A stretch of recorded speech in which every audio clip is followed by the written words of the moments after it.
Morning everyone. आज की video में मैं एक मैसेज लेकर आई हूँ सभी लोगों के लिए। प्रभु यीशु मसीह ने एक आज्ञा दी, जो सबसे बड़ी आज्ञा थी वो थी एक दूसरे से प्रेम रखो।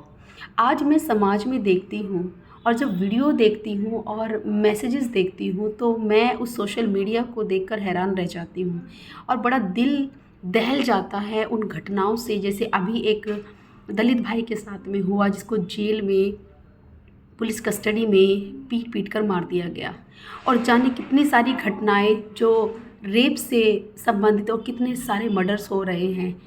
क्या आप लोग एक दूसरे से प्रेम नहीं कर सकते? एक बार कहते हैं कि हम हिंदू धर्म से बिलोंग करते हैं, दूसरी तरफ तुम एक दूसरे को प्यार करना नहीं जानते। इसीलिए प्रभु यीशु मसीह ज़रूरत है इस संसार की, इस मनुष्य जाति की, क्योंकि मनुष्य से एक दूसरे से प्रेम करना नहीं आता। वो प्रेम परमेश्वर सिखाता है, क्षमा करना परमेश्वर सिखाता है। जब मैंने वो घटना देखी मेरा दिल दहल गया। इतना दुख होता है, इतनी सारे वीडियोज़ ने मुझे बहुत बार तो वीडियोज़ स्किप करना पड़ता है, मैं देख नहीं पाती। इतनी दुर्दशा, इतनी बर्बरता जो संसार में चल रही है। तुम एक दूसरे से प्रेम नहीं कर सकते, लोगों से प्रेम नहीं कर सकते, तो हमारा धर्म में रहने का फ़ायदा क्या है? परमेश्वर धर्म नहीं देखता, परमेश्वर धार्मिकता देखता है। और वो धार्मिकता हमारे व्यवहार, हमारी ज़ुबान, हमारे कामों से प्रकट होती है। हम अपने रजिस्टर में लिखवाने पर कि हम हिंदू धर्म से आते हैं, हम क्रिश्चियन धर्म से आते हैं, हम इस धर्म से आते हैं, हम मुस्लिम धर्म से आते हैं। धर्मों से कुछ नहीं होता, परमेश्वर उससे खुश नहीं होता। परमेश्वर को धर्म से मतलब नहीं है। हम एक जाति हैं, वो है हमारी मनुष्य जाति, जो परमेश्वर ने सृजी है। और परमेश्वर ने हमें प्रेम से रहने के लिए बनाया है। लेकिन वो प्रेम उत्पन्न कैसे हो? वो केवल परमेश्वर के द्वारा ही आ सकता है। इस संसार में इतनी दुख है, चारों तरफ लोग बीमार पड़े हैं, हॉस्पिटल्स भरे पड़े हुए हैं, लोग तकलीफ़ों में पड़े हुए हैं, लेकिन लोगों के पास इतना समय होता है कि एक दूसरे को मारते रहते हैं, मर्डर कर देते हैं, बलात्कार करते हैं, घूसखोरी करते हैं, रिश्वतखोरी करते हैं, गरीबों से रिश्वत मांगते हैं, लोगों की मजबूरियों का फ़ायदा उठाते हैं। ये धर्म नहीं है। गलत जीवन में जी रहे हैं, अपने आप को नाश करने की तरफ जी रहे हैं। अपने जीवन को बदलना पड़ेगा, बदलना पड़ेगा। जब रोते हैं, जब दुख होता है ना, जब तकलीफ़ें आती हैं, तो पुकारते हैं उस ईश्वर को, और वो ईश्वर कहता है कि मैं तुम्हारे जीवन में आना चाहता हूँ। अपने दिल के दरवाज़ों को खोलो। तुम्हें प्रेम करना नहीं आता, मैं प्रेम करना सिखाता हूँ। क्षमा करना नहीं आता, मैं क्षमा करना सिखाता हूँ। मेल मिलाप की आत्मा देता हूँ। वो परमेश्वर हमें पाक रूह से भरता है। वो परमेश्वर हमें एकजुट होते हुए देखना चाहता है, क्योंकि हम मनुष्य जाति हैं, धर्मों में बट गए, जातियों में बट गए, एक दूसरे के प्रति नफरत पाल रखी है। परमेश्वर वो संसार नहीं चाहता। गलत जीवन में जी रहे हैं। यीशु मसीह को लोग बांट देते हैं धर्म में। अरे संसार को बनाने वाला, रचने वाला एक ईश्वर भी है। क्यों भूल जाते हैं? सृष्टिकर्ता एक है, जिसने सारे देशों को बनाया है, सारी पृथ्वी को रचने वाला है, इस ब्रह्मांड को रचने वाला है, हर एक चीज़ों को बनाने वाला है। वो एक है। बटे रहने से, एक दूसरे को मारने से जीवन नहीं चलेगा। फैलाना है तो प्यार फैलाओ, फैलाना है तो एक दूसरे की मदद करो, एक दूसरे की सहायता करो। ऐसी बुरी बुरी घटनाएं, वो दलित भाई के साथ में जो घटना घटी, दिल को दहलाने वाली घटना है। और आज जैसे ईमानदार लोग, सोनम वांगचुक जैसे लोग जेलों में भर्ती किए जा रहे हैं। इस मजाक, अपने जीवन के साथ मजाक कर रहे हैं। जो गुंडे प्रवृत्ति के लोग हैं वो लोग प्रबल हो रहे हैं। नहीं, परमेश्वर को ये समाज नहीं चाहिए।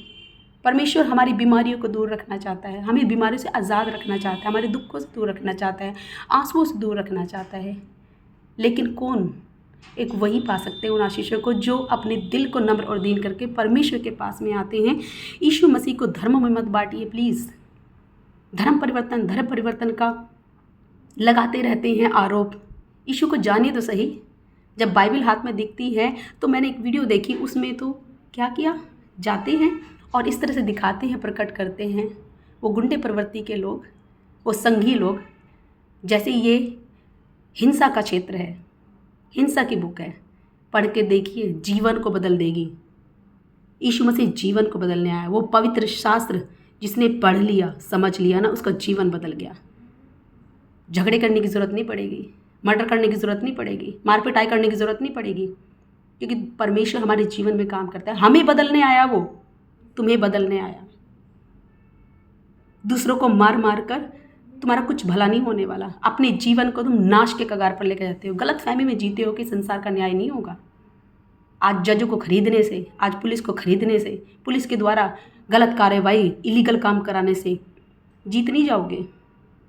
गलत जीवन जी रहे हो, लेकिन तुम लोग अंधकार में हो। मैं स्पेशली तुमसे बात करना चाहती हूँ, जो संघ के लोग बनते हैं, कहते हैं हम बहुत बड़े धर्म के रक्षक हैं। तुम धर्म के रक्षक नहीं हो, तुम धर्म के भक्षक हो। इंसानियत भी नहीं है तुम्हारे अंदर। इंसानियत भी किसे कहते हैं?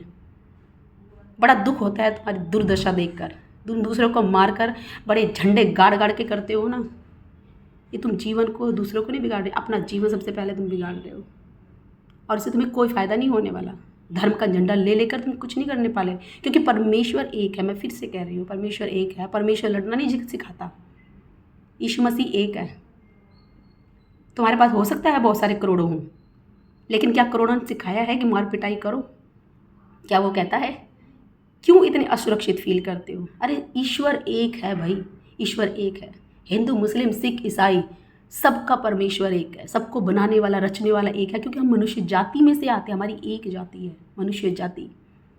प्रेम, परमेश्वर ने प्रेम सिखाया। क्षमा, परमेश्वर ने क्षमा सिखाई। भलाई सिखाई, कृपा सिखाई, मेल मिलाप की आत्मा दी। परमेश्वर को जानो, बाइबल को पढ़ो, अपने जीवन को बदलो, अपने पारिवारिक जीवन को बदलो। जो लोग लड़ते झगड़ते हैं, उनके घर में जाकर देखो कितना कलेश रहता है, शांति नहीं है। और वो दूसरे के घर में भी जाके, बाहर जाकर अशांति फैलाते हैं, चर्चों में जाके अटैक करते हैं। किसने अधिकार दिया तुम्हें अटैक करने का? परमेश्वर की आराधना करना हर एक का अधिकार है। वो संसार को परमेश्वर ने बनाया है। अपने घुटने टिकाकर हमें नतमस्तक होना पड़ेगा। परमेश्वर वचन कहता है कि संसार का हर एक घुटना झुकेगा। ध्यान दीजिएगा, वचन में लिखा है हर एक घुटना झुकेगा। मैं आप लोगों को बस यही मैसेज देना चाहती हूँ कि अपने आप को नाश की कगार पर मत लेकर जाओ। इस संसार को ऐसे दुर्दशा में मत रखो। ये भारत देश हमारा है, ये इंडिया हमारा है। इसे खुशहाल बनाने के लिए काम करो। आपस में मारो मत, आपस में लड़ो मत, एक दूसरे को दुश्मनों की तरह से नज़र से मत देखो। हम सब लोग एक हैं, हम सब लोग मनुष्य जाति हैं। और जब देश की बात की जाती है तो हम इंडियंस हैं। बेकसूरों को जेलों में मत डालो।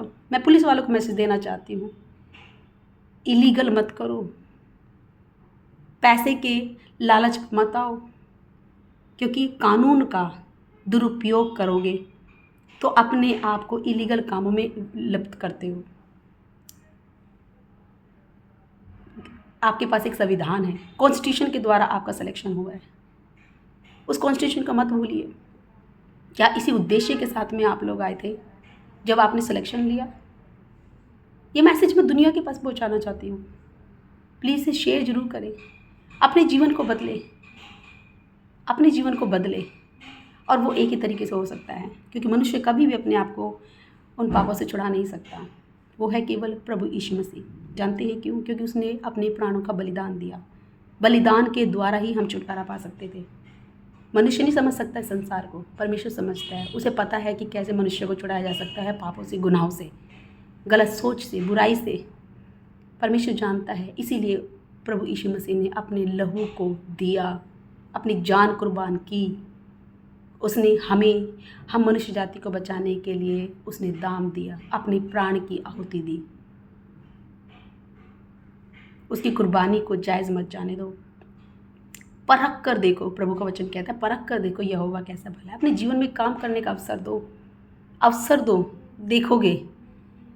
और मैं आपको इस चीज़ की गारंटी देती हूँ, यदि आप प्रभु के पास में अपने दिल को नम्र दिन करके आते हैं, आप देखोगे कि आपके जीवन में बहुत बड़ा बदलाव होगा। आपकी सारी घटी बदल जाएगी और आप लोग सफलताओं को पाओगे, आप लोग उन्नति को पाओगे। एक दूसरे को मारने से कभी उन्नति नहीं मिलेगी, अपने जीवन को सही करने से मिलेगी। अपने जीवन को सही करें, ये मैसेज है मेरा उन संघी लोगों के लिए भी, पुलिस डिपार्टमेंट के लिए भी, और उन नफ़रत भरे विचारधाराओं के लिए भी जो धर्म का झंडा लेकर घूमते हैं। अपने आप को जांचो परखो। बाइबल आईना है, आईना दिखा देगी। वो चरित्र का आईना है, आत्मा का आईना है। बाइबल को पढ़ोगे, जानोगे, अपने आप को पहचान पाओगे कि किस जगह पर खड़े हो और क्या कर रहे हो। प्रभु आप सब लोगों को आशीष दे।